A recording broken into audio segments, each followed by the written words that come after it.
Hello student, एक बार फिर आपका स्वागत है इस क्लास में जिसमें आप पढ़ने वाले हैं क्लास 5 के संस्कृत की बुक अर्थात क्लास 5 के संस्कृत सुबोध की बुक, जिसका चैप्टर पढ़ने वाले आज त्रयोदश पाठ अर्थात 13वां पाठ। पाठ का नाम है विज्ञान युगम यानी विज्ञान का युग।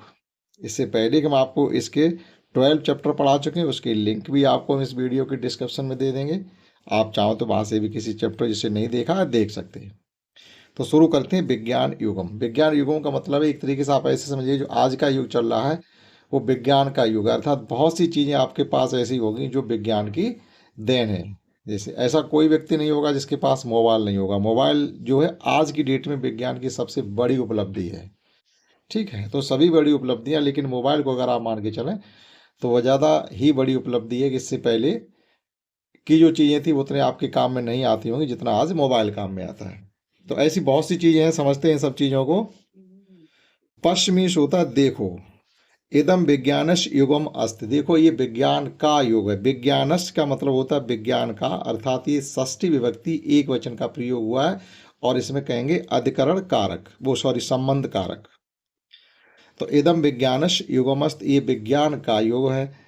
अस्मन युगे वयम सर्वत्र विज्ञानस्य चमत्कारान पश्याम। और उसके बाद ब्रैकेट में क्या लिखा हुआ है कि इसका मतलब अस्मन युग माने इस युग में। युगे यहाँ आपका सप्तमी विभक्ति एक वचन का प्रयोग हुआ है। जहाँ पर मैं पर ऊपर का बोध होता है वह सप्तमी विभक्ति एक वचन होता है और अधिकरण कारक होता है। तो अस्मन योगी वयम सर्वत्र, जैसे स्वगृह माने अपने घर में, राजपथि मतलब राजमार्गों पर यानी सड़कों पर, कार्यालय कार्यालयों में, और विद्यालय यानी विद्यालय में। ये सभी सप्तमी विभक्ति एक वचन के शब्द हैं, यानी मैं कहेंगे इसमें। घरों में, सड़कों पर, कार्यालय में या विद्यालय में। विज्ञानस्य चमत्कारान पश्याम, विज्ञानस्य मतलब विज्ञान के, चमत्कारान ये विज्ञान के है और यहाँ चमत्कारों को। तो ये सब षष्ठी विभक्ति एक वचन का शब्द है और ये षष्ठी विभक्ति बहुवचन का संबंध है। विज्ञान के चमत्कारों को पश्यामः देखते हैं, क्योंकि यहाँ पर वयम आया है तो वयम के साथ फिर पश्याम आएगा, यानी ये उत्तम पुरुष बहुवचन है तो उत्तम पुरुष बहुवचन की ही क्रिया लगेगी। तो उत्तम पुरुष बहुवचन क्रिया देखने की जो है वो पश्याम है। तो इस युग में हम सभी लोग हर जगह विज्ञान के चमत्कारों को देखते हैं। जैसे के लिए उन्होंने कहा अपना घर है, रोडों पर है, सड़कों पर, कार्यालय में या विद्यालय में, कहीं भी आप जाइएगा। विद्युत प्रवाहेण उत्पन्न प्रकाशः गृह्याण प्रकाशयते। देखो विद्युत प्रवाहेण यानी बिजली के प्रभाव होने से, यानी जब आपके घर में बिजली आती है तब बल्ब जलते हैं और उन बल्ब के जलने से घरों में प्रकाश होता है। तो वही लिखा हुआ विद्युत प्रवाहेण उत्पन्न प्रकाशास गृह्याण प्रकाशयत। ठीक है, बिजली प्रवाहित होने से घरों में प्रकाश होता है। गृह्याण यानी घरों में, ये बहुवचन में है। यंत्राण चालयते, और यंत्र चलते हैं, यंत्र चलते हैं। और भी बहुत सी चीज़ें हैं जो बिजली से चलती हैं, यानी जैसे कारखाने वगैरह हैं, ये सब बिजली से चलते हैं। विद्युत व्यजनेन वयम वायु सुखम अनुभवाम। यहाँ भी देखो वयम का है तो अनुभवाम, यहाँ पर ये वयम माने हम सब, उत्तम पुरुष बहुवचन की क्रिया है ये, तो ये उत्तम पुरुष बहुवचन की क्रिया भी यहाँ पर अनुभवाम लगी हुई है। तो विद्युत व्यजनेन क्या होते हैं, बिजली के पंखे। बिजली के पंखे जब चलते तो हम लोग वायु यानी हवा के सुख का अनुभव करते हैं। वायु सुखम अनुभवाम यानी बिजली, गर्मी जब होती है बिजली का पंखा चलता है तो हम लोग ठंडी ठंडी हवा के सुख का अनुभव करते हैं। दूसरा पैराग्राफ ये है कि दूरभाष सचल दूरभाष माध्यम। देखो दूरभाष क्या होता है, दूरभाष होता है टेलीफोन और सचल दूरभाष होता है मोबाइल। टेलीफोन या मोबाइल के माध्यमेन वयम देशे विदेशे वार्ता कर्तुम समर्था स्मः। ठीक, माध्यम यानी टेलीफोन मोबाइल के माध्यम से हम देश यानी अपने देश में, विदेश यानी बाहर के विदेशों में, वार्ता कर्तुम समर्था स्मः, हम बात करने में समर्थ हो पाते हैं, सफल हो पाते हैं। ठीक, मोबाइल है, टेलीफोन है, इनके माध्यम से हम देश विदेश में बात करने में समर्थ हो पाते हैं। आकाशवाणियाँ, ये आकाशवाणी का मतलब होता है रेडियो। ठीक, अब रेडियो का चलन बहुत कम है इस वक्त। आकाशवाणियाँ देशस्य विदेशस्य च समाचारान श्रृणुम। और आकाशवाणी के माध्यम से में क्या कहते हैं, देश के, विदेश के। देखो यहाँ आया था देशे विदेशी, यानी देश में विदेश में, तो ये जो दोनों शब्द थे वो सप्तमी विभक्ति एक वचन के थे। अब यहाँ पर कह रहे हैं देशस्य विदेशस्य, इसका मतलब है कि देश के और विदेश के। यहाँ षष्ठी विभक्ति एक वचन है, संबंध कारक। तो आकाशवाण्या देशस्य विदेशस्य च समाचारान श्रवणम, और समाचारान ये है षष्ठी विभक्ति बहुवचन, समाचारों को सुनते हैं। और आकाशवाणी के माध्यम से हम देश विदेश के समाचारों को सुनते हैं। दूरदर्शनम नाना प्रकारम ज्ञानम ददात। अब दूरदर्शन क्या होता है? दूरदर्शन होती है टेलीविज़न, मतलब जो भी विज्ञान ने हमें चीज़ें दी हैं सब उन्हीं का जिक्र इसमें किया जा रहा है। तो दूरदर्शन मतलब जो टीवी हम लोग देखते हैं वो। दूरदर्शनम नाना प्रकारम, यानी विभिन्न प्रकार के, ज्ञानम ददात, तो टीवी से हम लोगों को बहुत प्रकार के ज्ञान प्राप्त होते हैं। और मनोरंजनम चा करोत, और मनोरंजन भी करते हैं। मनोरंजन से मतलब टीवी पर केवल ज्ञान नहीं, थोड़ी बहुत सी चीज़ें हैं। टीवी पिक्चर देखते हैं, समाचार सुनते हैं, कोई कॉमेडी का सीरियल देखते हैं, तो इस प्रकार से हमारा मनोरंजन होता रहता है। तो विज्ञानस्यैव प्रभाव अस्ति यद वयम गृहे तिष्ठन्ते अप सम्यक्त्वा अध्ययनम कृतम क्षमा इष्मा। अब इसको समझिएगा कि विज्ञान का ही ये प्रभाव है।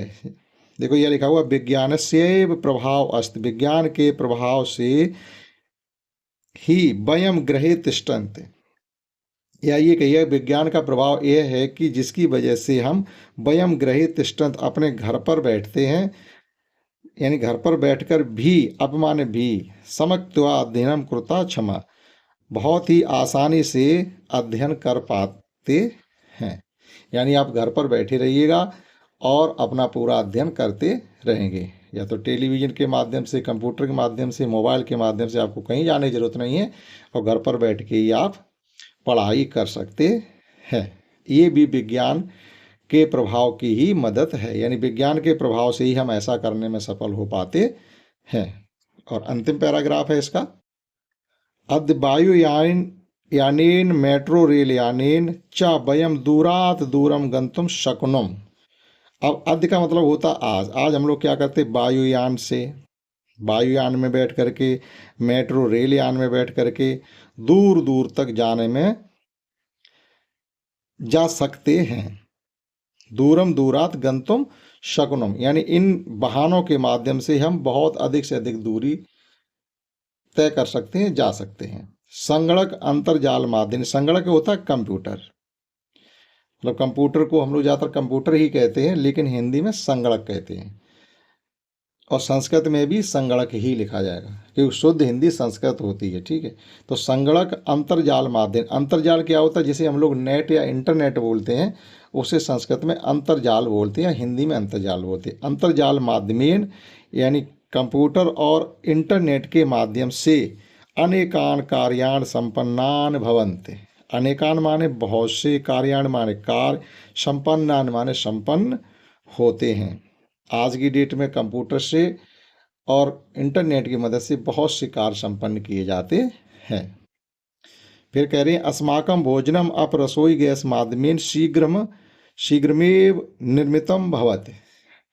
अस्माकं भोजनम, हमारा जो भोजन है, खाना है, अप भी रसोई गैस के माध्यम से शीघ्र तैयार हो जाता है। पहले हम लोग चूल्ही लकड़ी पे खाना बनाते थे और अब गैस से खाना बनाते हैं तो वो बहुत जल्दी बन करके तैयार हो जाता है और किसी प्रकार का कोई प्रदूषण नहीं होता है। ठीक, और बनाने वाले को भी धुएं से उसका बचाव होता रहता है। तो ये भी एक विज्ञान की ही देन है। सर्वत्र विज्ञान से चमत्कारान अवलोकयंत, और हम चारों तरफ विज्ञान के चमत्कारों को ही देखते हैं। सर्वत्र विज्ञान से चमत्कारा अवलोकयंत, मतलब देखते हैं, हम चारों तरफ विज्ञान के चमत्कारों को देखते हैं। तो इस चैप्टर में केवल ये बताया गया था कि आज क्या क्या विज्ञान की जो देन है उनके माध्यम से हम कौन कौन से कार्य करने में सक्षम हो पाते हैं। तो इस चैप्टर में इतना था, छोटी सी इसकी एक्सरसाइज है, उसको समझते हैं। ये संस्कृत के कुछ वर्ड मीनिंग है। विद्युत बिजली मतलब बिजली का पंखा होता है, सचल दूरभाष मतलब मोबाइल होता, दूरदर्शनम टेलीविज़न, वायुयान हवाई जहाज होता, संगणक कंप्यूटर होता, अंतरिक्ष माने अंतरिक्ष में, और अंतर्जाल माध्यम मतलब इंटरनेट का। जो चैप्टर पढ़ा था उसमें अंतरिक्ष शब्द आया नहीं था। देखते हैं इसकी एक्सरसाइज। एक पद में इन प्रश्नों को उत्तर देने, सवाल पूछा जा रहा, आप एक शब्द में उत्तर देंगे। वर्तमान युगम कश युगमस्त, आज का युग किसका युग है, तो हम लिख देंगे विज्ञानस, विज्ञान का सर्वेशा गृह्याण प्रकाशयंत, कौन हमेशा घरों को प्रकाशित करता है, तो प्रकाश ही लिख दीजिएगा, या आप लिख दीजिएगा इसमें विद्युत दीपम, यानी बिजली के बल्ब। दूरदर्शनम किम करो, तो दूरदर्शन हमारा मनोरंजन कराती है, तो मनोरंजनम। और क्वेश्चन 2 में क्या करना है, जो खाली जगह वो हमको भरनी है। विद्युत प्रोवाइड उत्पन्न प्रकाशा सर्वेशम गृह्याण प्रकाशयते। दूसरा है आकाशवाण्या देशस्य विदेशस्य च समाचारान श्रुणुम, आकाशवाणी के माध्यम से हम देश विदेश के समाचारों को सुनते हैं। दूरदर्शनम नाना प्रकारम ज्ञानम ददात, केवल ज्ञानम भरना है। और संगणक अंतर्जाल माध्यम अनेकान कार्यान संपन्नान भवते, कंप्यूटर और इंटरनेट के माध्यम से अनेक कार्य संपन्न किए जाते हैं।